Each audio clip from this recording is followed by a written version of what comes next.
이사야서 3장 지난주에서 13절부터 26절까지 심판이라는 제목으로 하나님의 말씀을 전할 때 여러분들의 하나님의 크신 은혜와 은총이 임하기를 예수 그리스도 이름으로 간절히 축원합니다. 성경을 펴놓으시고 하나님의 말씀을 들으시면 더욱 크신 은혜가 임할 줄 믿습니다. 강의 설교식으로 설교를 하기 때문에 성경을 펴놓고 들으시면 더욱 은혜가 임할 것입니다. 지난주에 남유다 지도자들과 백성들의 제약을 살펴보았죠.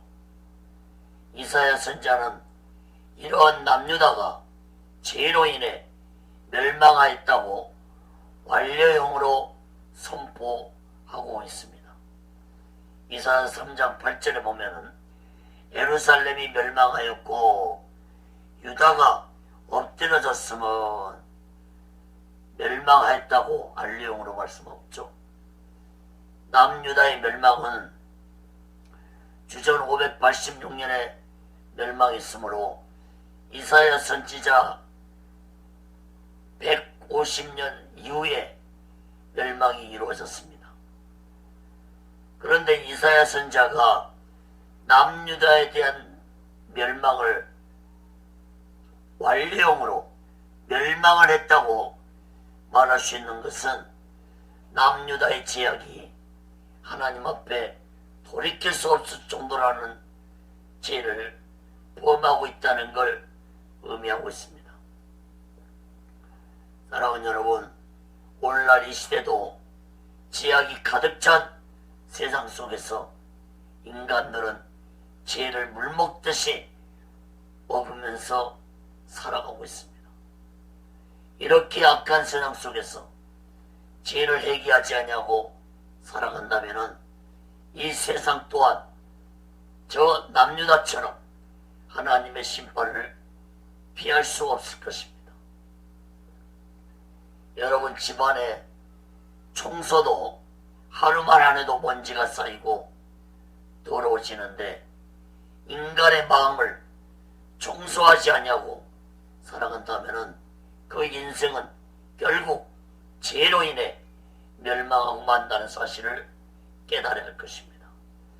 하나님은 죄로 가득 찬 남유다 백성에게 선지자들을 통해서 죄를 회개하고 하나님께로 돌아오라고 했지만 그들은 하나님께 돌아오지 아니하므로 결국 주전 586년에 바벨론에 의해서 멸망받고 말았습니다.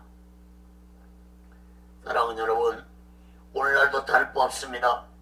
지금도 하나님은 예수 믿는 자들이 자신들의 죄를 회개하고 오직 예수 마음과 오직 예수 신앙으로 살아가기를 원하고 있습니다. 그러나 갈수록 세상은 물론이고 교회도 타락되어 가고 있고 주의종들마저도 타락되고 성도들도 회개할 줄 모르는 시대가 되어가고 있습니다. 너무나도 남유다의 마지막 모습과 오늘날 이 시대가 너무나 비슷한 시대입니다. 세상 끝날에는 인간들이 회개하지 아니할 것이라고 성경은 이미 예언하고 있습니다. 계시록 16장 11절에 아픈 것과 종기로 인하여 하늘의 하나님을 해방하고 저희 행위를 예기치 아니하더라. 공의 하나님은 죄악으로 가득 찬 남유다를 심판하실 수밖에 없었습니다. 마지막 날에도 죄악으로 가득 찬 세상을 하나님은 심판하실 수밖에 없을 것입니다. 사랑하는 여러분, 남유다 백성들처럼 어리석고 무지한 자들 되지 마시고 날마다 예수의 피로 제사함 받고 오직 예수 마음과 오직 예수 신앙으로 살아가는 지혜로운 자들 되시기를 예수 그리스도의 이름으로 간절히 축원합니다. 첫 번째로 지도자들을 국문하시는 하나님이십니다. 이사야서 3장 13절 15절까지 보겠습니다. 백성들의 타락은 지도자들의 책임이 크기 때문에 하나님은 지도자들을 법정에서 피고자를 다루는 형식으로 말씀하고 있습니다. 하나님은 남유다의 지도자들을 기소한 검사로서 변론하고 있고 또한 판사로서 판결을 내리고 있습니다. 13절 보시기 바랍니다. 여호와께서 변론하기 일어나시며 백성들을 심판하려고 서시도다. 변론은 법정 용어입니다. 하나님은 남유다 지도자들의 죄를 심판하시려고 작정하시고 일어서셨다고 말씀하고 있습니다. 하나님은 지도자들의 죄를 구체적으로 지적하고 있습니다. 14절 15절 보시기 바랍니다. 여호와께서 그 백성의 장로들과 방백들을 국문하시되 보도를 삼키는 자는 너희며 가난한 자에게서 탈취한 물건은 너희 집에 있도다. 어찌하여 너희가 내 백성을 짓밟으며 가난한 자 얼굴에 맷돌질을 하느냐. 주 만군의 여호와 내가 말하였느니라 하시리로다. 하나님은 지도자들의 죄를 네 가지로 지적하고 있죠. 첫째, 포도원을 삼킨 죄를 지적하고 있습니다. 포도원은 하나님의 기업으로 택한 남유다 백성을 가리킵니다. 지도자들은 그 포도원을 지키고 잘 가꾸도록 하나님께 입닥받았지만 오히려 이 지도자들은 포도원을 파괴하고 파멸시키는 자들이 되었다고 지적하고 있습니다.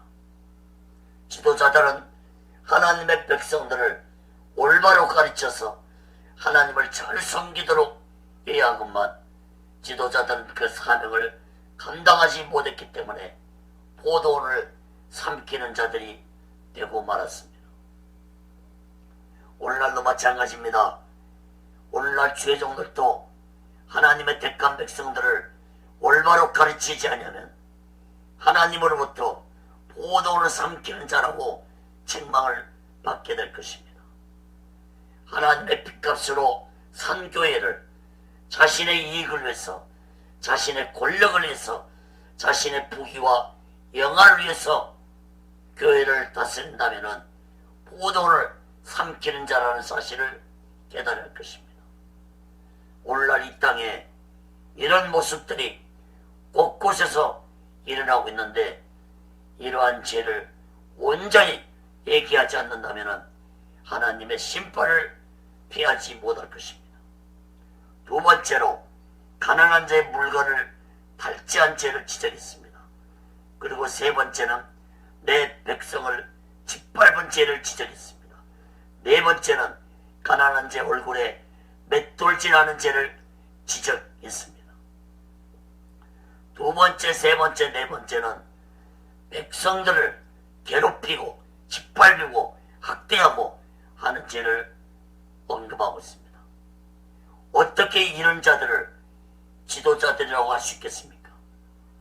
가난한 자를 도와주고 힘이 되어야 할 지도자들이 오히려 가난한 자들의 물건을 탈취했다는 건 곧 도둑놈이라는 의미의 말입니다. 도둑질만 하는 것이 아니라 백성들을 짓밟았다고 했습니다. 백성들을 짓밟아도 그냥 짓밟는 것이 아니라 맷돌질을 할 정도로 짓밟았다고 지적하고 있습니다. 그것도 가난한 자들을 그렇게 괴롭히고 짓밟았다고 지적하고 있습니다. 사랑하는 여러분, 가난한 백성들의 얼굴을 맷돌질했다는 것은 콩물을 두 개의 맷돌 사이에 놓고 잘게 부수어 빻는 것처럼 아주 악하게 잔인하게 착취했다는 걸 의미합니다. 지도자들은 자신들의 배를 채우기 위해서 수단과 방법을 가리지 않고 백성들의 것을 착취했습니다. 어떻게 이런 자들을 하나님이 심판하지 아니할 수 있겠습니까? 이런 악한 지도자들은 하나님이 살아계심도 믿지 않는 자들이었습니다. 하나님께서 살아계신 걸 진실로 믿는다면 어떻게 지도자들이 이런 악을 행할 수 있겠습니까? 이사야 선자와 같은 시대에 선제했던 미가도 이런 지도자들의 악행에 분노하면서 그들의 죄악을 지적하고 비판했는데, 미가서 3장 1절 3절에 보면은 이렇게 말씀하고 있습니다. 내가 또 이르노니 야곱의 두령들과 이스라엘 족속의 지리자들아, 정권대 들으라. 공의는 너희의 알 것이 아니냐. 너희가 선을 미워하고 악을 좋아하여 내 백성의 가죽을 벗기고 그 뼈에서 살을 뜯어 그들의 살을 먹으며 그 가죽을 벗기며 그 뼈를 꺾어 가지기를 남비와 솥 가운데 담은 고기처럼 하는도다. 사랑하는 여러분, 남유다 지도자들이 백성들의 가죽을 벗기고 그 뼈에서 살을 뜯어 그들의 살을 먹고도 또 부족해서 남비와 솥에 넣어서 국물을 우려 먹을 정도로 착취했다고 미가서 선자는 증거하고 있습니다. 사랑하는 여러분, 지도자들의 타락은 돌이킬 수 없는 죄악을 초래한다는 사실을 깨달을 것입니다. 그러므로 백성들은 지도자들을 위해서 끊임없이 기도해야 할 것이고, 지도자들은 하나님을 두려워하는 자들이 되어야 할 것입니다. 세상 마지막 날에 지도자들과 백성들이 남유다처럼 죄로 인해 타락할 것이지만, 남유다의 남은 자의 신앙을 가지고 있었던 자가 있었던 것처럼 마지막 때도 오직 예수 마음과 오직 예수 신앙으로 남은 자의 신앙을 가지고 살아가는 자들이 있을 것입니다. 여러분들이 그러한 악한 세상 속에서 남은 자의 신앙을 가지고 오직 예수 마음과 오직 예수 신앙으로 살아가는 자들이 되시기를 예수 그리스도의 이름으로 간절히 축원합니다.